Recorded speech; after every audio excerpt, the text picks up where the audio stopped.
পনির খেতে বন্ধুরা আমরা সকলে ভীষণ পছন্দ করি, কিন্তু বাড়িতে হয়তো পনিরটা সবাই বানাতে পারি না। আজ আমি পারফেক্টভাবে দোকানের মতো নরম মুলায়েম পনির তোমাদের বানিয়ে দেখাবো। চলো রেসিপিটা শুরু করব। রেসিপিটা পারফেক্ট করার জন্য থাকছে অনেক টিপস অ্যান্ড ট্রিক।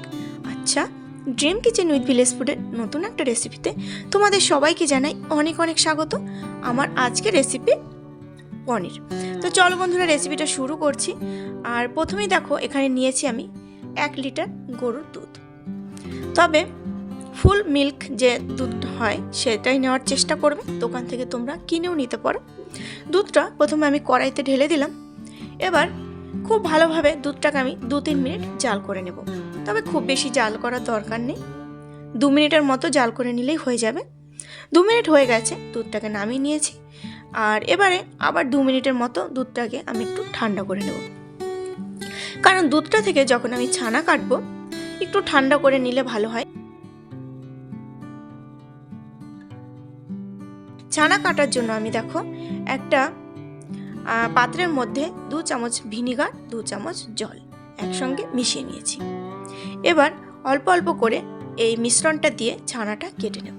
তোমরা কিন্তু লেবুর রস কিংবা টক দই কিংবা ছানা কাটা পাউডার আছে সেটা দিয়েও ছানাটা কেটে নিতে পারো। আমি ভিনিগার দিয়ে ছানাটা কেটে নিচ্ছি। তবে অল্প অল্প করে মেশাবো, একবারে মেশাতে যাব না। আর মিশিয়ে এইভাবে আস্তে আস্তে নাড়লেই দেখবে 1 মিনিটের মধ্যে ছানাটা কেটে যাবে। এর মধ্যে বন্ধুরা দেখো আমার ছানাটা কিন্তু খুব সুন্দরভাবে কেটে গেছে, একদম পারফেক্টভাবে। তোমরা দেখতে পাচ্ছ কি না জানি না, দেখো খুব কাছ থেকে দেখাচ্ছি, হয়তো তোমরা বুঝতে পারছো। আচ্ছা, রেসিপিটা কিন্তু প্রথম থেকে শেষ পর্যন্ত দেখো, নাহলে বুঝতে পারবে না যে আমি কেমন করে পনিরটা বানাচ্ছি। আচ্ছা, এর মধ্যে আমার ছানাটা পারফেক্টভাবে কাটা হয়ে গেছে। আর এই রেসিপিটা ভালো লাগলে লাইক করো, কমেন্ট করে জানিও কেমন হয়েছে। আমার ছোট্ট পরিবারের নতুন বন্ধু হলে অবশ্যই আমার চ্যানেলটি সাবস্ক্রাইব করে নিয়ে পাশে থাকা বেল আইকন অন করে আমার ছোট্ট পরিবারের পাশে থেকো, তাহলে নতুন নতুন রান্নার ভিডিও সবার আগে তোমার কাছে পৌঁছে যাবে। আচ্ছা, এবার আমি ছানাটা ছেঁকে নেব। পরিষ্কার একটা কাপড় নিয়েছি দেখো, আর একটা পাত্রের মুখে আটকে দিয়ে ছানাটাই কিন্তু ছেঁকে নিচ্ছি। পুরো ছানাটা আমি এর মধ্যে দিয়ে দিলাম। এবারে ঠান্ডা জল দিয়ে আমি ছানাটাকে ধুয়ে নেব, খুব ভালো করে ধুয়ে নেব, না হলে এর মধ্যে যে টক ভাবটা আছে সেটা কিন্তু পনিরের মধ্যে থেকে যাবে। যার জন্য খুব ভালোভাবে ছানাটাকে ধুয়ে নিতে হবে। ধুয়ে নেওয়ার পরে দেখো জলটাকে আমি খুব ভালোভাবে ঝরিয়ে নেব। আর এই পাত্রের মুখ থেকে এই ছানাটাকে পুরোটা তুলে নেব। দেখতে পাচ্ছ তোমরা কেমন করে তৈরি করছি। ছানাটাকে পুরোটা তুলে নিলাম। এবার একটু জলটা ঝরিয়ে নেব।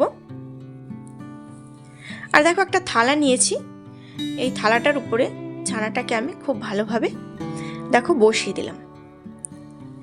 তো এবারে উপর দিয়ে শিল কিংবা যে কোনো ভারী জিনিস দিয়ে দিতে পারো। আমি রুটি বেলার চাকিটা দিয়ে এর উপরে চাপা দিয়ে দিচ্ছি দেখো। আর উপরে আমি নোড়াটা বসিয়ে দিলাম, তোমরা শিলও দিয়ে দিতে পারো। তো এইভাবে আমি ঘন্টাখানেক রেখে দিয়েছি। তো বন্ধুরা ঘন্টাখানেক পরে ফিরে এলাম।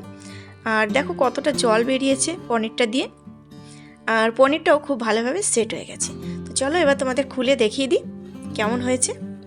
কোনোভাবে কিন্তু এখানে আমি ফ্রিজেও রাখিনি, কিচ্ছু করিনি, এইভাবে কিন্তু পনিরটা তৈরি হয়ে গেছে। আর পনিরটা কিন্তু ভীষণ একটু নরম হয়েছে, মুলায়েম হয়েছে।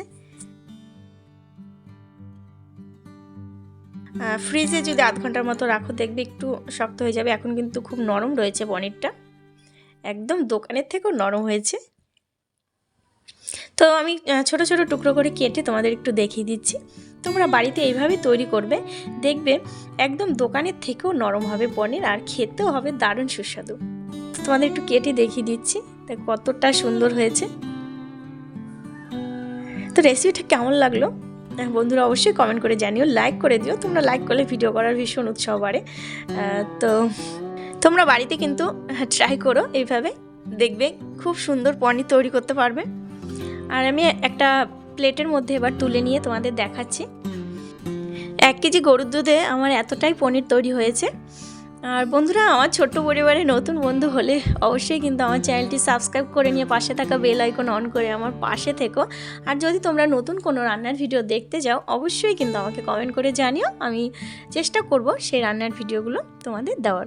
তো নতুন একটা রেসিপিতে নতুন একটা দিনে তোমাদের সাথে দেখা হচ্ছে। ভালো থেকো, সুস্থ থেকো, বাই।